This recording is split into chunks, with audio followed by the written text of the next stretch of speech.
Yorana Tatao, bonjour à tous et bienvenue à la Fête de la Science. J'ai le plaisir aujourd'hui de vous présenter un aperçu de mon travail de chercheur. Alors je me présente, je m'appelle Jean Vincelius, je suis anthropologue, chercheur au CNRS, basé au CRIOP de Moorea et aujourd'hui nous allons parler pêche en Polynésie française. On va donc parler aujourd'hui d'anthropologie et de pêche lagonaire en deux temps. Tout d'abord, on va parler de l'anthropologie en tant que discipline et ensuite d'un cas concret de comment on applique l'anthropologie à un sujet tel que la pêche contemporaine. Alors l'anthropologie, c'est quoi? L'anthropologie, pour faire simple, c'est une science de l'humain. L'anthropologie est souvent distinguée en plusieurs sous-disciplines, telles que la linguistique, qui étudie la diversité des langues, l'archéologie, qui étudie les sociétés du passé, ou encore l'anthropologie physique, qui étudie l'évolution humaine. Aujourd'hui, nous allons parler d'anthropologie culturelle, ce qui est ma spécialité, et qui s'intéresse à la diversité des cultures de par le monde. Alors vous allez me dire, la culture, je connais. La culture, souvent, on pense que c'est les arts nobles, c'est-à-dire les performances qui sont faites en public, telles que la danse ou encore les chants. Mais en fait, la culture, c'est bien plus que ça, c'est toutes les choses du quotidien, les façons de parler, les façons de s'habiller, les façons de manger, ou encore les façons de pêcher, comme on va le voir. Alors l'anthropologie peut s'intéresser à la parenté, à l'économie ou encore à la religion, mais aujourd'hui, nous allons parler d'anthropologie de l'environnement qui s'intéresse aux relations entre les humains et leur environnement. Alors, quelles sont les méthodologies en anthropologie?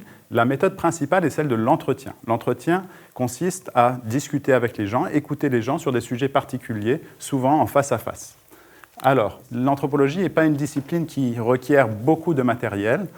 Souvent, le plus simple, c'est un cahier, des stylos et de quoi écrire pour prendre des notes, consigner ce que les gens disent. Et souvent, il est bien d'utiliser un enregistreur, car il permet de ne rien perdre de ce que disent les gens. Vous voyez, une discipline qui ne requiert pas beaucoup de matériel. Ce qui fait la marque de fabrique de l'anthropologie, c'est ce qu'on appelle l'observation participante. C'est-à-dire le fait de s'immerger, de passer du temps avec les gens et de faire ce que font les gens tout en documentant ce qu'ils font. En Polynésie française, on ne peut pas travailler sur la pêche lagonaire si on n'est jamais allé à la pêche dans l'eau pour voir comment les gens y font. L'anthropologie requiert aussi certaines qualités humaines, des qualités relationnelles importantes, la capacité de créer du lien avec les gens, et il est très important de respecter l'autre et surtout de ne pas faire de jugement de valeur. C'est-à-dire que si on est face à des pratiques ou des discours qui nous mettent mal à l'aise, avec lesquels on n'est pas forcément d'accord, on n'est pas là pour juger, mais pour comprendre ce que disent et font les gens.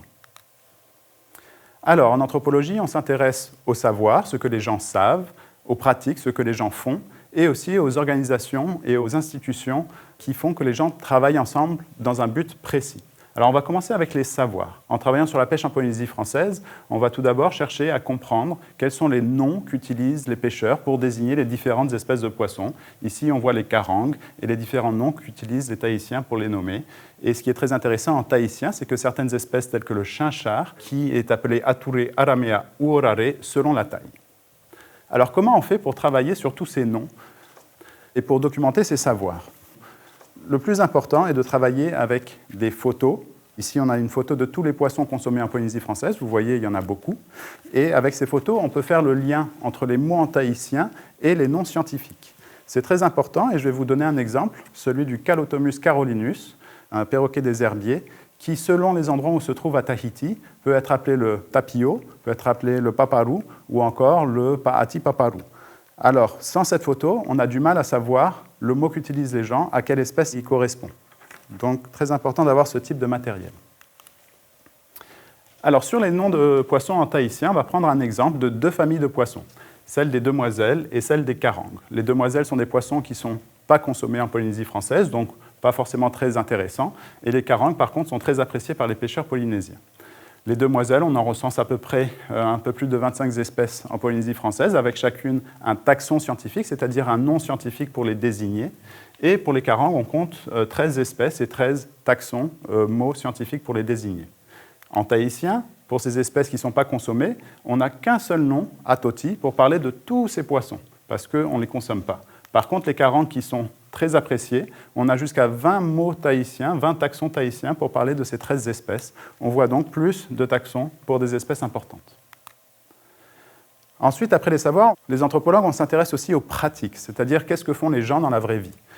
Pour la pêche lagonaire, en Polynésie française, c'est important, c'est aussi assez complexe de travailler sur les diversités des pratiques de pêche parce qu'il y en a beaucoup. Il y a la pêche à la ligne, la pêche au fusil, la pêche au filet, et j'en passe. Et il y a aussi beaucoup d'espèces différentes qui sont ciblées par les pêcheurs. Alors j'ai distingué pratique et savoir, mais souvent c'est difficile de distinguer les deux, et c'est souvent à travers les pratiques qu'on documente les savoirs. Ici, on a un exemple d'une pêche assez peu documentée, celle de la pêche à la nasse, ou fa'a en tahitien, qui consiste à immerger une cage dans des profondeurs assez importantes, jusqu'à 25 mètres, pour attirer du poisson grâce à de la nourriture qui est placée dans la cage. Et en fait, cette technique manifeste les savoirs des pêcheurs, de leur connaissance des lieux, de la lune, de la saison et de la nourriture qu'aiment les poissons, pour cibler presque qu'une seule espèce grâce à cette technique. Alors, il est difficile de documenter la pêche, beaucoup de techniques, beaucoup de pêcheurs différents, beaucoup d'espèces. Et alors, pour mieux documenter la pêche en Polynésie française, on a travaillé à Moorea avec des pêcheurs qu'on a équipés de téléphones portables avec une application GPS qui leur permet d'enregistrer leur tracé GPS pour chacune de leurs sorties de pêche. On voit ici 2 pêcheurs qui se déplacent en chasse sous-marine en tirant leur pirogue avec leur téléphone dans la pirogue qui permet d'enregistrer le tracé dans le lagon, ce qui nous permet de faire une cartographie des sorties de pêche et voir où les pêcheurs aiment bien aller. Et on leur a aussi demandé de prendre des photos de leurs prises avec de quoi mesurer le poisson sur ces photos. Alors, ceci nous a permis en 3 ans, en travaillant avec 44 pêcheurs et pêcheuses, de documenter plus de 2000 sorties de pêche à Moorea et plus de 4000 photos des prises. Et on voit que c'est bien représenté tout autour de l'île qu'on devine grâce au tracé de pêche. Alors pourquoi faire cela ?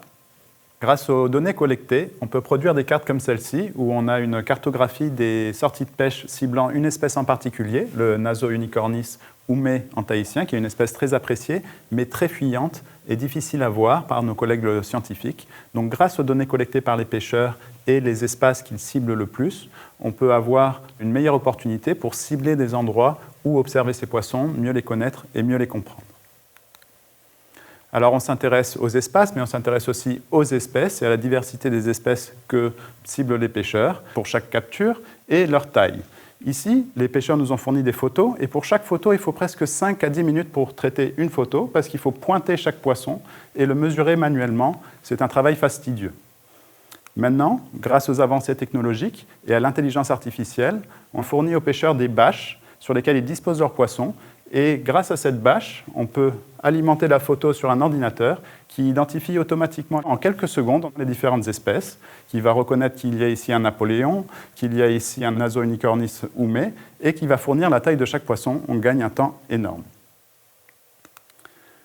Maintenant, parlons d'institutions et de formes d'organisation collective. On va parler brièvement du Rahui, qui est une institution ancienne, polynésienne, qui date d'avant le contact avec les Européens et qui consistait sur certains territoires, qui allaient souvent de la crête des montagnes jusqu'au récif, d'établir des interdits temporaires de prélèvement d'une ressource, souvent liés au sacré et à la notion de tapu, pour mieux régénérer les ressources, pour qu'elles soient plus abondantes, pour pouvoir les utiliser, les prélever, les consommer pour des événements cérémoniels importants tels que des mariages ou des rituels religieux. Cette institution, le Rahui, est en train de renaître en Polynésie française, dans les îles, mais aussi à Tahiti où il y en a de plus en plus. Ces Rahui sont gérés par des collectifs qu'on appelle des comités de gestion, qui regroupent services de la pêche, communes et pêcheurs, et qui se posent beaucoup de questions sur le fonctionnement de ces Rahui, savoir combien de temps on ferme, où est-ce qu'on ferme, quand est-ce qu'on ouvre, quelles techniques on autorise, quelles techniques on interdit. Et donc ces comités de pêche se posent beaucoup de questions, et avec les travaux qu'on mène sur la pêche, sur les types d'espèces ciblées, sur les lieux privilégiés de pêche, on peut venir en appui de ces comités pour qu'ils puissent prendre des meilleures décisions pour le futur de leur lagon. Et enfin, tout notre travail, on l'inscrit dans une démarche partenariale, une démarche de science citoyenne, c'est-à-dire qu'on cherche à travailler avec les pêcheurs d'égal à égal. Et pour ce faire, ce qu'on a fait, c'est qu'on a formé des pêcheurs polynésiens au travail de scientifiques. C'est-à-dire ici, on a formé des pêcheurs à faire des comptages sous-marins comme des scientifiques. Donc les pêcheurs ont appris des scientifiques, mais l'idée c'est aussi de créer un dialogue, et les scientifiques apprennent des pêcheurs de la richesse de leur savoir, de leur connaissance du lagon, de leur connaissance des poissons, du cycle lunaire et des saisons, pour qu'ensemble on puisse mieux connaître nos poissons, mieux connaître le lagon et avancer dans la gestion des ressources lagonaires en Polynésie française. Je vous remercie de votre attention. Si vous avez des questions, n'hésitez pas à me contacter à mon adresse mail, et je vous souhaite à tous une très joyeuse fête de la science. Maururu!